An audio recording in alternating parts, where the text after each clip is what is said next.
What's up, guys? It's the real main event, the Rogue Soldier, the essential John L. Crossfire. And I'm Mrs. Crossfire. And once again, you guys are tuned into Caught in Conversation. Shakalaka-laka.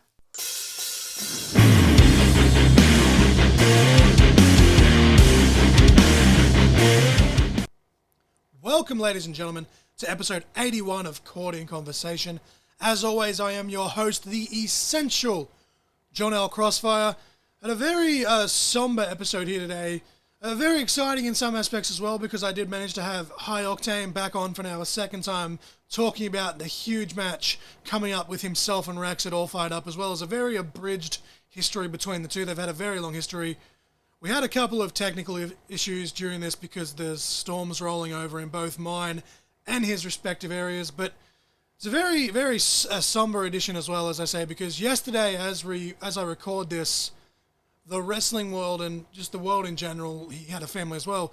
Jamin Pugh, a.k.a. Jay Briscoe, one half of the famous Briscoe bros, Mark and Jay, or I guess two famous Briscoe families, but the Briscoes with the E's on the end, Jay and Mark Briscoe. Jay passed away, unfortunately, just the day before his own brother's 38th birthday and a week before his own 39th birthday, which, you know, it sucks losing anyone at any time, but to say, you know, is way too young is definitely an understatement.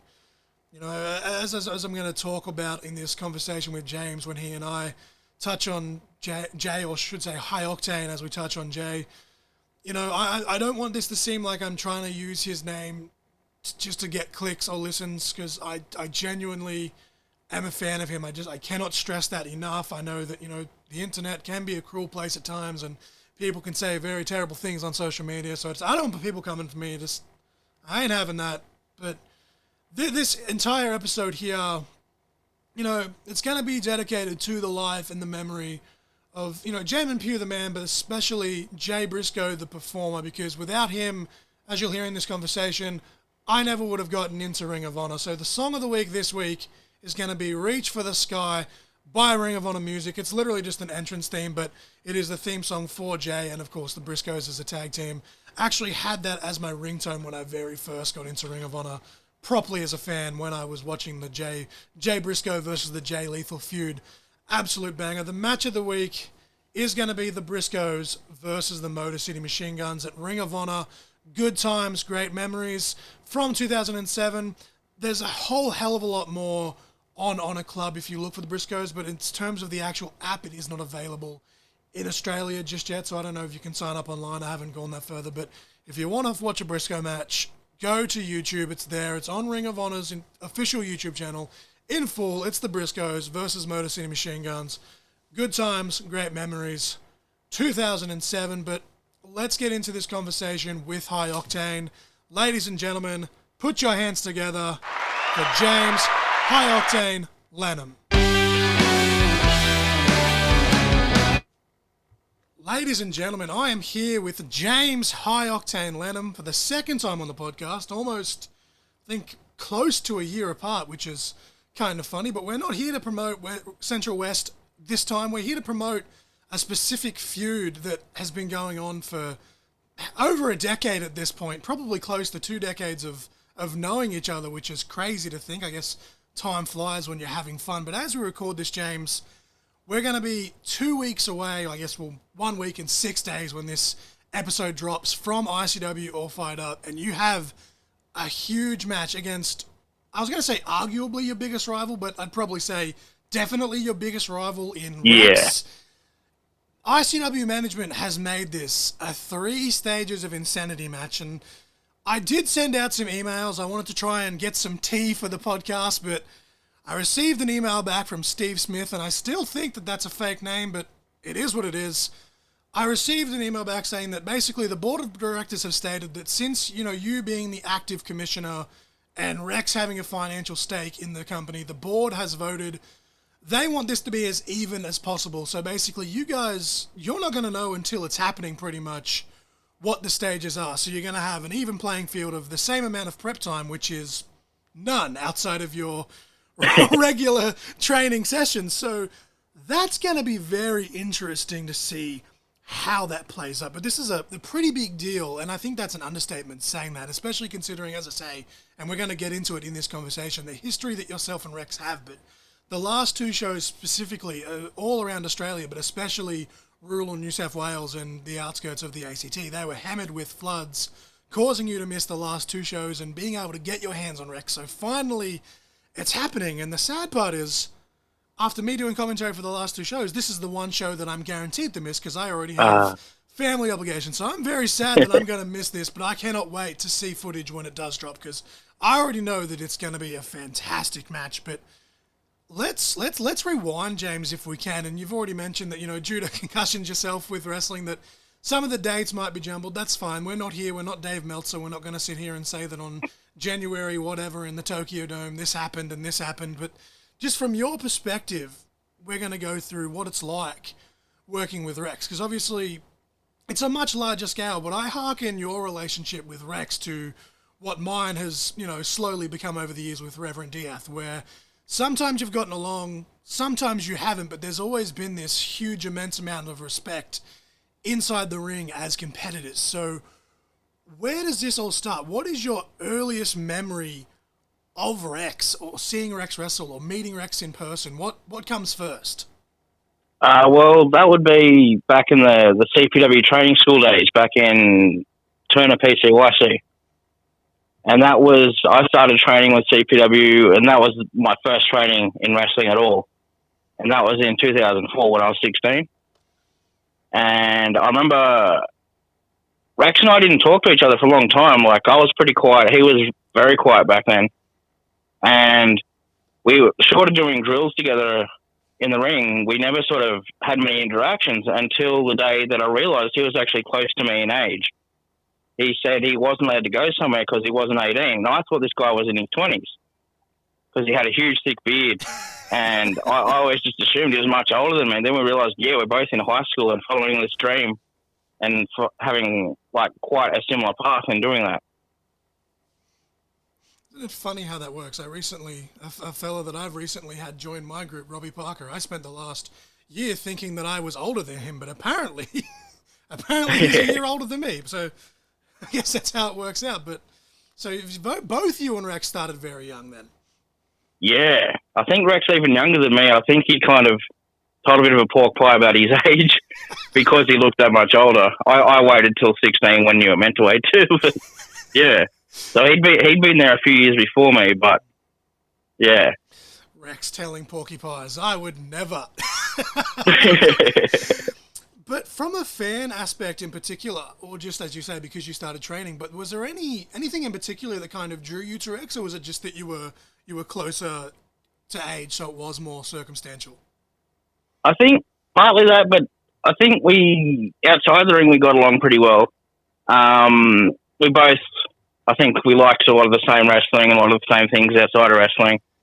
And also, he was a good example. Like, he wasn't a guy who politicked behind the scenes, and he also was very good in the ring. Like, it's been sort of lost over the years just how crisp his execution of moves is, how well he can take a bump. I remember one of the trainers telling me, watch this guy, he's the best bump in the company, basically, and things like that. Like, he was a good guy to watch and learn from. And he was even back then, he'd been doing it obviously longer than me, so he was always good to pass on a bit of knowledge or a bit of how to do a move or things like that.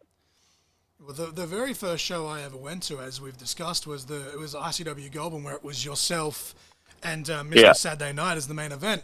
That was just before Rex kind of started having the health issues that he has dealt with over the years. And the only way I could describe him is he was cool. Like, and it wasn't even that he was trying to be the cool bad guy. Like, he was trying so hard to get booed, but I personally, like, maybe from having a different mindset to the casual fans, that sounds really pompous, but that's the only way I can describe it. To me, I was just like, this guy's cool. Like, I cannot boo him. He's good. And seeing, unfortunately, as you say, that has unfortunately been lost over the years. But I guess, this is one of those feuds where every time you and Rex do get in the ring, there's still a glimpse of that show, and both of you have shown that, there's still the fire still burns, as cliche as that may sound. But Oh, absolutely. So take it back. Where does the actual feud with yourself and Rex start from the top of your head now? Because I think it kind of started by accident. as in a battle royal. Do. Yeah. So my first ever match was a battle royal at November Knockout for CPW at Turner PCYC. Huge show. It was probably about 7 or 8 months into my training, and like hundreds of people in the audience. Absolute, just magical atmosphere. And I was in a battle royal. It was the opener of the show. And I remember I was the second person to be eliminated from that battle royal. And lo and behold, who would eliminate me but Rex? And that's kind of where it started. And kind of, yeah, everything that's happened since, kind of, that was the genesis point of it. I feel like was Rex eliminating me from that battle royal. I feel like that's every good story, though, has that kind of thing where everything just kind of falls into place. And it's just like, hey, this is a thing. Let's translate this to the people so they can understand that this happened behind the scenes. This is a very real situation of me knowing this guy or that guy or whatever the situation may be. So I love that. This is all organic. You meet Rex, you think he's older than you. It turns out he's the same age. You like the same thing, and then he tosses you out of a battle royal. And I guess that's kind of defines Rex's entire career, where once the bell rings, every friendship will go out the window, unfortunately. But what was the very first actual match that yourself and Rex had from memory? In terms of singles matches, I'm trying to think. Singles. We had some tag matches. What was that, sorry? I said singles tags. It doesn't matter. But what's your earliest memory of actually locking horns with him properly outside of the battle royal? Outside of battle royals, well, we had battle royal. I was in a lot of battle royals for the first probably 2 or 3 years of my career, and Rex and I would always have interactions in those if we were in at the same time. I'm trying to think. Our first singles match would have been the Canberra show in 2006. Oh, there you go. And that was also the day I cut my first ever promo. Rex came out, basically, he was the CPW champion, and he did a open challenge, and I come out and cut a promo and took the open challenge, and I got absolutely squashed. Like, the match would have gone 2 or 3 minutes tops. But I loved every minute of it, weird as it is to say. And then we also had a rematch on the Sunday of the Canberra show. We used to do Friday, Saturday, Sunday. Okay, yep.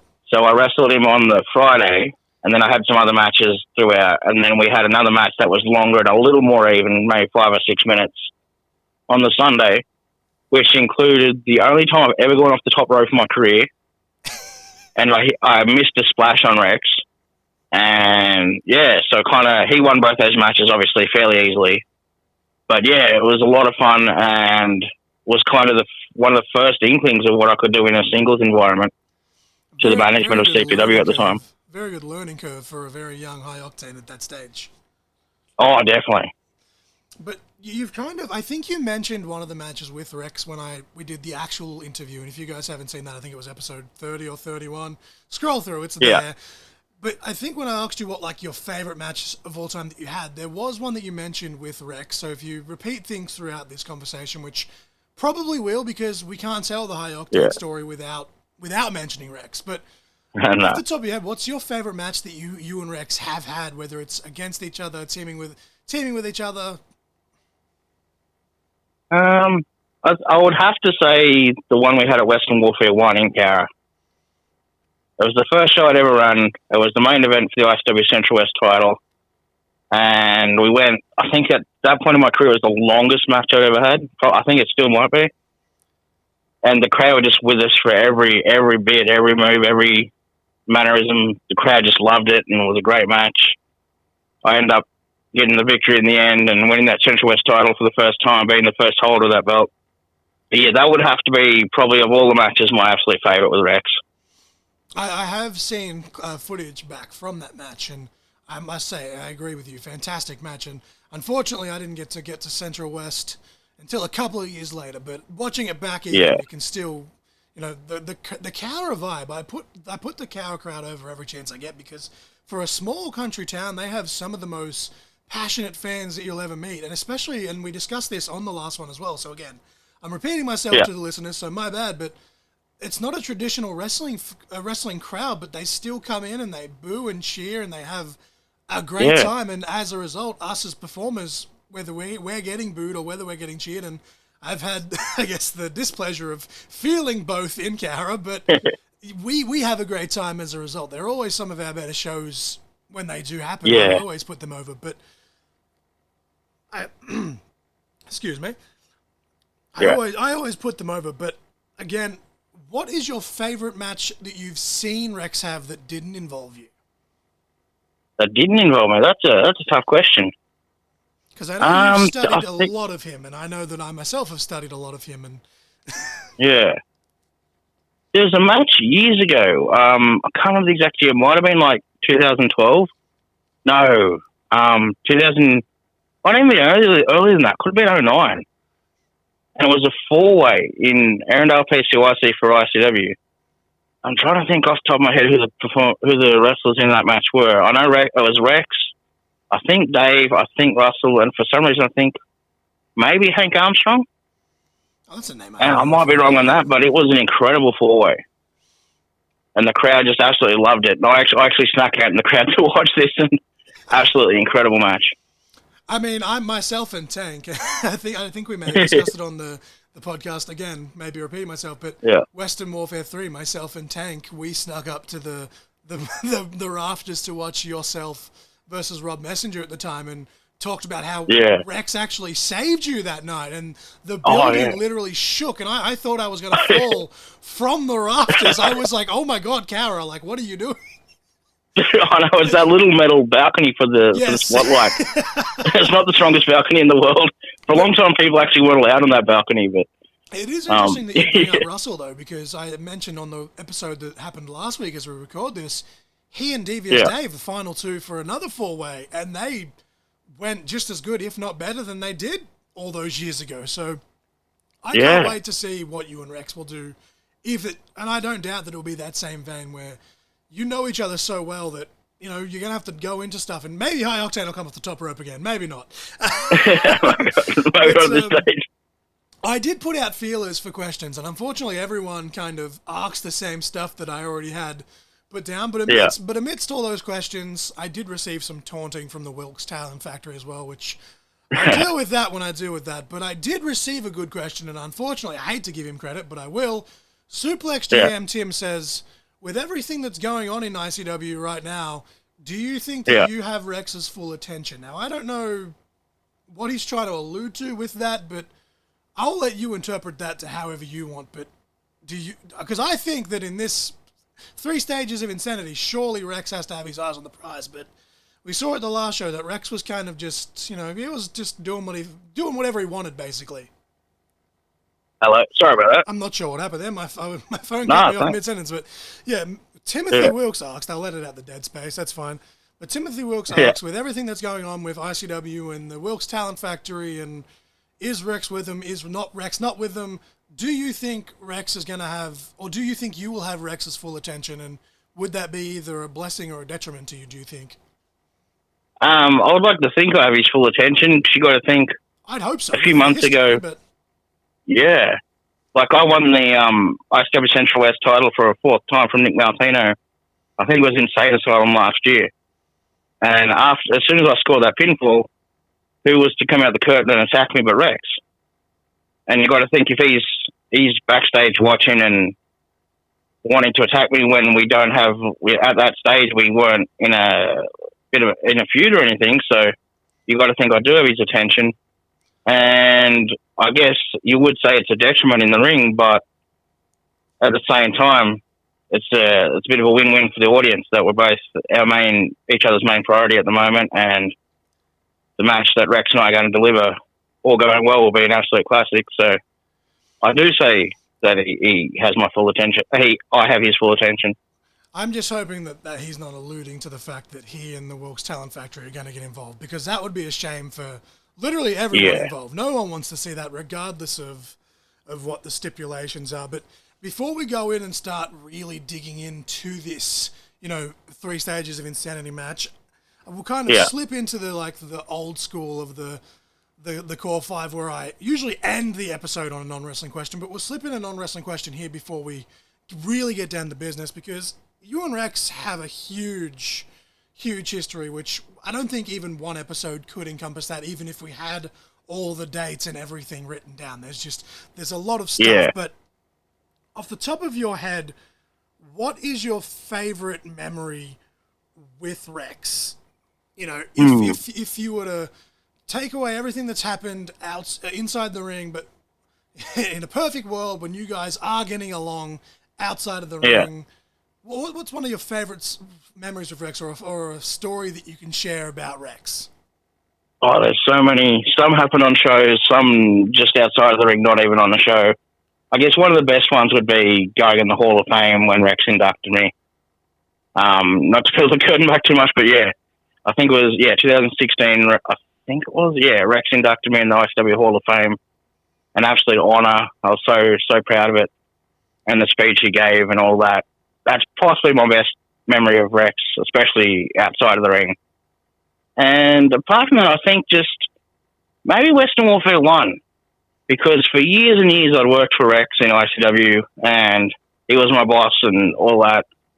And then he allowed me to have my little side project of ICW Central West and run shows out at Cowra, my hometown. And just, that whole process, working with him getting me to the point where I could be a successful promoter on a small scale.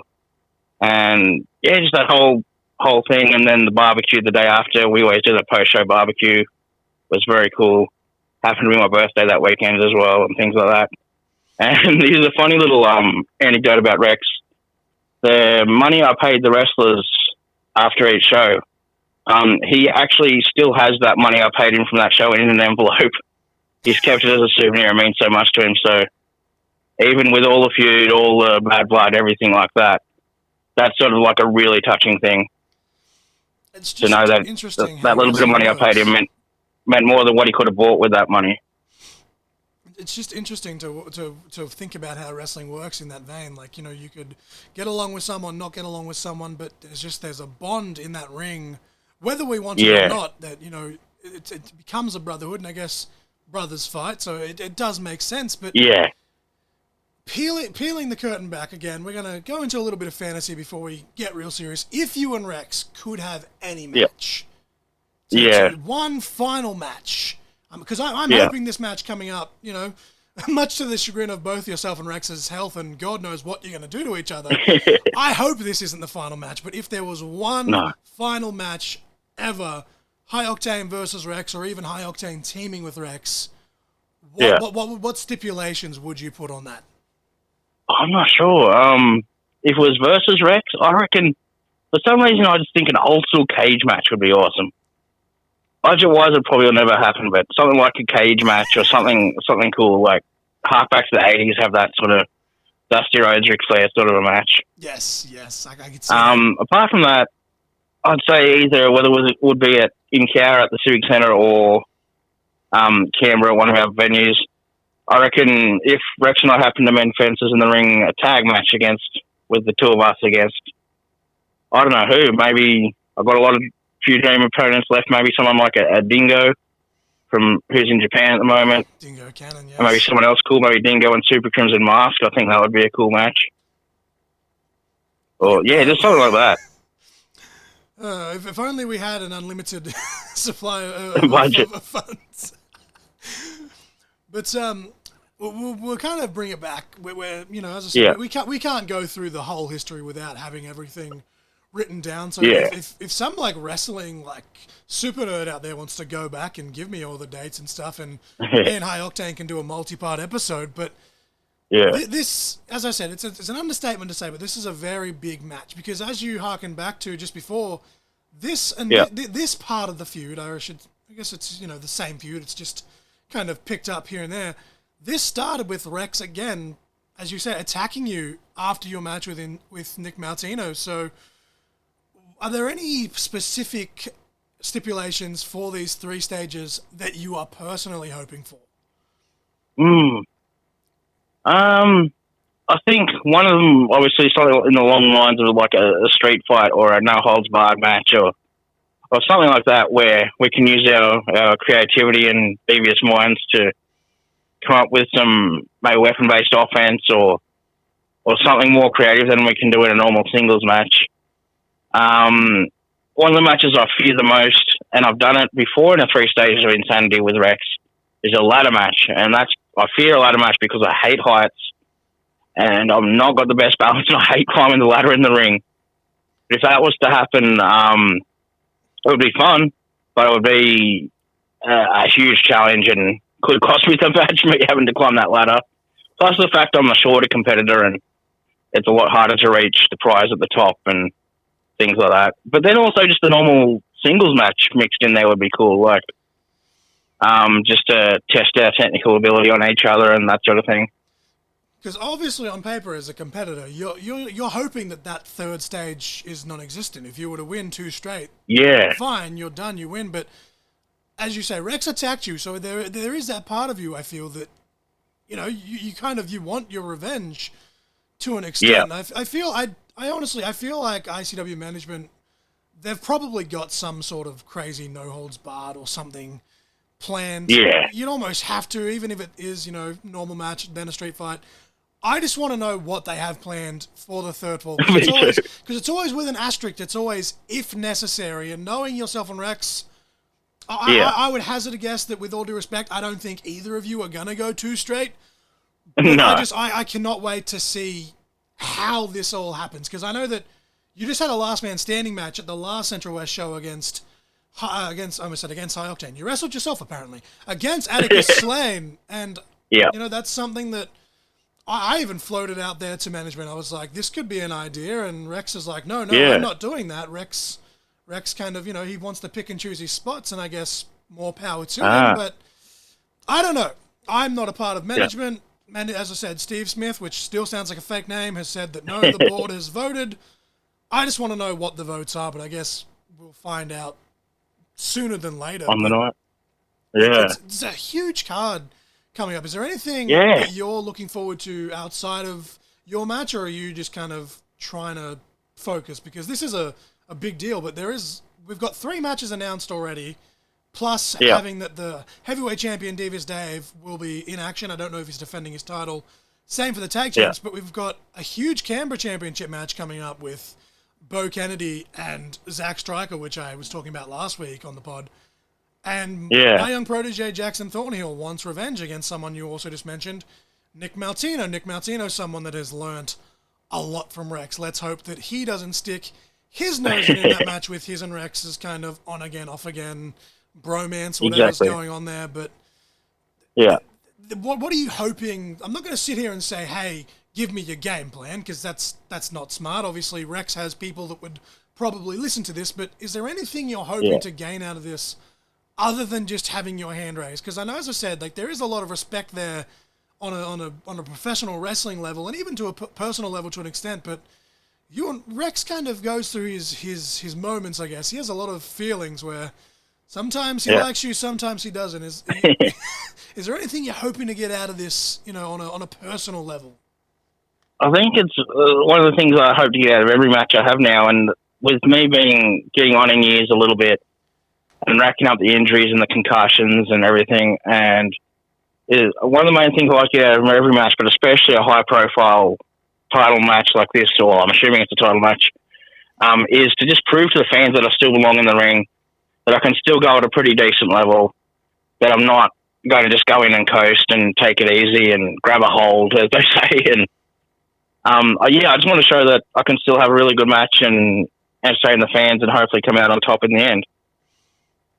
That sounds like a pretty good plan to me. And as I say, I'm going to keep sounding like a crack record. I cannot wait to get a chance to watch the footage back when it is released, because it's going to be a classic, as you say. I have no doubt about that. With yours and Rex's history, there's too much on the line almost for it not to be. But I think there's a reason, honestly, that management have only announced the 3 matches, is because there's such a big deal on different levels. Obviously, Stryker and Bo don't have the tenure that yourself and Rex do, but it's very much a similar story. And I could be talking about this in the same vein as I am you and Rex in 10 years for all I know. They've chained together. They know each other very well. They You know, Yeah. they somewhat get along outside of wrestling, as far as I'm aware, and the same as Jackson Thornhill. He has learnt a lot from Nick Maltino, and then all of a sudden Nick Maltino's kind of just going, nope, that's it. I've taught you enough.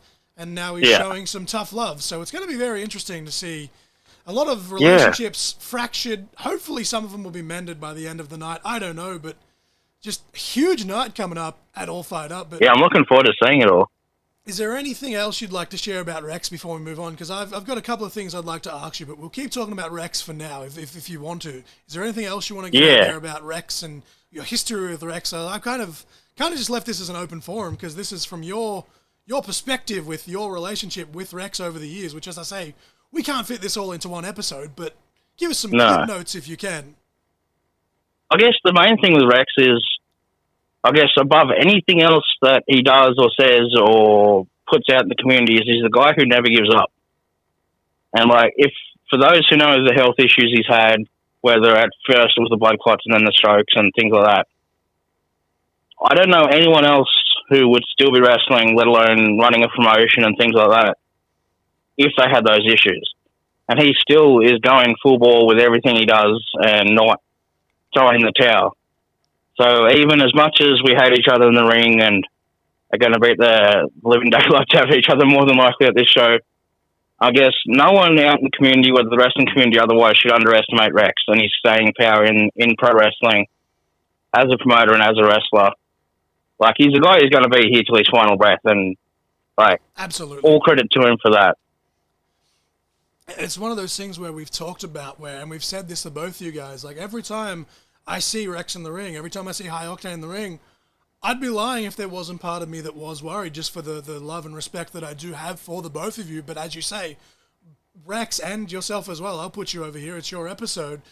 You constantly, you both keep fighting, you both keep pushing, and it's amazing to see you constantly just continue to go, and the contributions that both of you have given to this business, especially within Australia, which unfortunately, because there is such a vast majority of companies out there now, it does, get swept under the rug every now and then. But those that know, and those that don't know are slowly starting to know due to the power of social media. So, yay wrestling. It's one positive about social media, when you can avoid all the trolls and all of the fun stuff. But I cannot wait. As I say, I'm saying it over and over. I apologize, but I cannot wait to get the report back from how the match went and get to watch the match back when it is released on DVD, or hopefully that's one that will go up on the ICW YouTube channel, because I feel like I hope so too. But before we wrap this up, man, we got through that quicker than I thought we would. As we record this, if you don't mind, I'm going to do the proper thing in the intro, but as we record this, yesterday, the wrestling world lost a very big name, and I know it's someone that you, much like myself, are a very big fan of. So if you don't mind, do you want to share a couple of memories from Jay Briscoe? Yeah, well, my best memory of Jay Briscoe was meeting him with his brother Mark at WSW in Penrith back in 2018. I had meet and greet tickets, and I remember just, of all the wrestlers there, like, they're all nice and personable and all that, but I believe him and Mark were like the nicest, most humble people. It was almost like they were surprised at the fanfare, and especially like outside of the meet and greet, being recognised by fans out in the club, in the venue there. Hello? We're having all the technical... I got cut off again, do we? We're having all the technical difficulties, Jesus. Sorry. I think it's because the storms that have rolled over the last few days, it's just the reception's being horrendous. But as you were saying, just mingling with the Briscoe brothers outside of the venue, like myself and Big James, formerly James Hellfire, we were just sitting at the show, we had a pre-show beer, and I've shared this story with you already, but for the listeners, they're just both men at that bar in Penrith walking around in circles, constantly just missing each other, going, hey, have you seen Mark? Hey, have you seen Jay? And it's like, shouldn't one of you just stand in one spot and wait for the other one to come back around? So, and it's funny because I remember just after the show, all these fans, as you say, that, they were very gracious and surprised. I had all these fans going, they came out and they're like, hey, where's the closest bar? And we're like, yeah, that one there's still open. So they're like, yeah, cool, let me put a shirt on. And all these fans going, hey, let me buy you a beer, let me buy you a beer. and both Jay and Mark going, no, we can't take your money. Let us buy you a beer. And me and Big James had to leave because his nan was waiting outside, and we're just like, no. But it's just like seeing how humble those guys are. That, you know, they're not on like, you know, WWE money. They weren't crazy millionaires, but they were well off for themselves with what they did on the Indies, which is crazy to think that they're part of that generation. That a lot of people say they're one of the greatest tag teams to never be in like a big company outside of Ring of Honor. Oh, definitely. And now, unfortunately, due to his passing, I guess they're probably going to be the biggest tag team of all time that never made it, because now it's never a possibility. But I say made it tongue in cheek. I don't mean like they didn't make it, but for sure they didn't go to the WWE, but they went all around the world doing what they love. And I just thought I'd bring that up because as we record this, it's actually Mark Briscoe's birthday today. So he lost his brother a day before his birthday. Would have been Jay's 39th birthday next week, but just, have you got any favorite matches of Jay Briscoe or just the Briscoe brothers in general off the top of your head? Because I feel like, as I said, I'm going to go through and find a match of the week once I do the intro and everything and clip the episode together, and it'll probably be something Briscoe themed. And I've praised both of them on so many episodes of this pod, so it really does hit close to home. I don't want people to think that I'm trying to get views by using his name or anything. Like, I genuinely am such a big fan, and my wife as well. She only just kind of got into Ring of Honor just when they restarted after the pandemic, but the Briscoes instantly, the very first match I showed her was the match they had against each other where they did the fight on the farm, the match where their dad was refereeing, and it was actually a match of the week on whatever number episode it was way back when, the week that it happened. But so many, they're just an entire generation, like so many WWE stars and stuff that have crossed paths, like the ladder wars with you know, Kevin Owens or Kevin Steen and El Generico, the wars with the Young Bucks. They had wars with the Hardys even on the independent circuit, which were fantastic. It surprises me that they were never really brought over to a bigger platform. But have you got some favorite Briscoe memories that we can kind of share before we wrap this up, James? Match-wise, like the obvious thing would be to choose one of their FTR matches, and I haven't watched the most recent one, but the others have been really incredible. Yes. One of my all-time favorite Briscoe matches as a tag team was way back, I think it was in like 04, 05 at Ring of Honor Reborn, and they headlined the show against CM Punk and Colt Cabana in a tag title match, and I think it was in Chicago. So Punk would have obviously been Punk and Cabana, the hometown heroes, and the Briscoes as heels, and that was just an incredible match. Might have gone like 30, 40 minutes. I remember I was about 17 when I watched that and been absolutely blown away by it. I don't think I've ever seen a bad Briscoes match either. Like whether it's tag, singles, it doesn't really matter. Like I was very much a casual viewer of Ring of Honor, and I've talked about this on the pod where when I was first introduced to Ring of Honor, I was only seeing clips out of context where guys were hitting finishes 5 or 6 times before they won the match, and I was like, I thought, from what I had seen, I thought that's all Ring of Honor was. No. And then I became a full-time viewer. It was just after Jay had beaten, I think it was Kevin Steen for his first world title. It was when he lost the title to Jay Lethal anyway, and Lethal went on that double title reign, and they had an hour-long draw or an hour-long match. I can't remember if it was a draw, but anyway, they had the feud with Lethal and Jay Briscoe. That was my introduction to Ring of Honor. Like, I was drawn to Ring of Honor by Adam Cole, but the feud that really got me was Jay Lethal and then by extension Jay Briscoe. So I really, like, I was really gutted because I'm like, no, he's literally the reason that I finally got into Ring of Honor properly in, I think, 2014, 2015, I think it was. So I came to the party very late. I'd seen a lot of classic stuff from, like, you know, the very early 2000s on YouTube here and there. The very first Pure Rules match ever, so I think it was AJ Styles and CM Punk in like 03, 04, but I didn't start watching regularly as a proper viewer. I was very much a casual fan until I was, my eyes were caught by Adam Cole, and then extension, the feud between Lethal and Jay Briscoe, and I just thought Jay Briscoe was the coolest dude I'd ever seen, and then find out he has a brother, and then go back and watch all the Briscoe Bros stuff. It's just a whole new world was open for me because of Jay Briscoe and Ring of Honor. So I genuinely was really gutted seeing it. I was like, it has to be a hoax, but unfortunately, it's absolutely insane. But as we start to wrap it up, I just wanted to point that out because I knew that you had some some favorite memories of Jay Briscoe as well. So I'm like, I thought I'd pick your brain as well, seeing as how I'm going to put it in the intro. But before we wrap up, do you have any final words that you want to mention about this match with Rex? I guess the obvious thing is just come out on the night to Volcano Community Theatre and see what happens. That's the easy way to put it. Obviously, tickets are available on Humanitix. But I guess the more complicated way to put it is just I'm here showing that I still belong, and I'm here to show that just like Rex, I never give up at this wrestling thing, whether it's a wrestler, promoter, commentator, whatever. So this, no matter what happens in this match, whether win, lose, draw, whatever, is I'll still be here, but this could be one of those career-defining and era-defining, feud-defining matches. Like, who knows? Could be an absolute one of those ones that, in 20 years' time, we're talking about it on a podcast again. So whatever happens, don't miss it. And I'm going to give my absolute all. I've been training hard despite some health issues. And, I'm going to prove that I'm up there on that level with Rex, or as close to as possible someone can get. And that, I'm going to prove that I belong to stay in ICW and pro wrestling. Very well put. As I said, I keep saying it, crack record, I'm going to keep saying it after this podcast goes out as well. I cannot wait to see it. It is going to be a war. I have no doubt about that. Both you and Rex can continue to inspire me to want to get back in the ring, but I wish you the best of luck.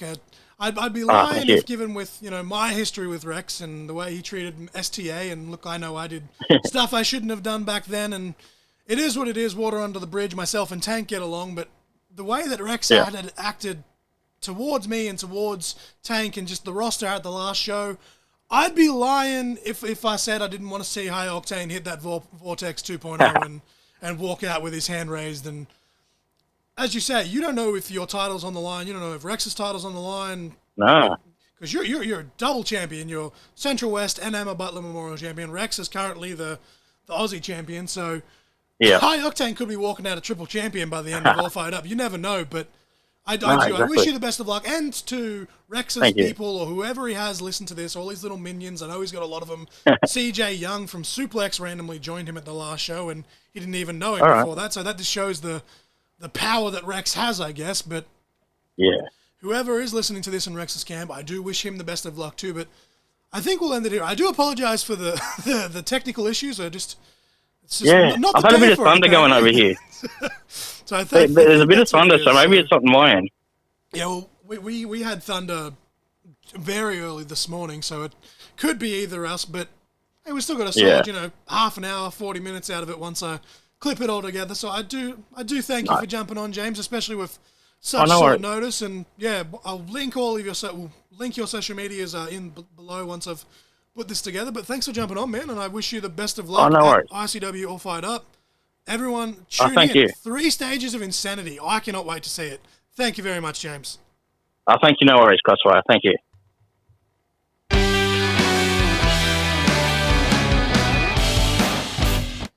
All right, that was my conversation with High Octane ahead of his huge match with Rex at ICW All Fired Up. If you check the links in the description, all of the links for ICW as well as MXW and Anarchy Pro's Facebook event pages will be there as well. You can click on those respective links and then you can get ticket info and match info and all the good stuff from that Facebook event pages, or from those Facebook event pages. Of course, all of James's social media pages will be linked below as well as my link tree will be down there, which contains all of my social media, my Pro Wrestling Tee store, and my Amazon wish list. The song of the week this week was Reach for the Sky by Ring of Honor Music. As I said, the theme song of the late Jay Briscoe, and I still can't believe that I'm saying that, and the Briscoe Bros as a tag team. Happy birthday, to Mark Briscoe. He's never going to hear this, but I hope that, you just celebrate as much as you can, surrounded by, your closest family, friends, your loved ones. The match of the week this week will be the Briscoe Brothers versus Motor City Machine Guns at Ring of Honor Good Times, Great Memories 2007. As I stated in the intro, you can find that on the Ring of Honor YouTube channel. Just type in Briscoes versus MCMG. It'll probably come up. work out what iteration of words you want to use, but it's there. It's on the official YouTube channel. I am the essential John L. Crossfire. You were just caught in conversation. Rest in peace, Jay Briscoe. Reach for the sky, boy.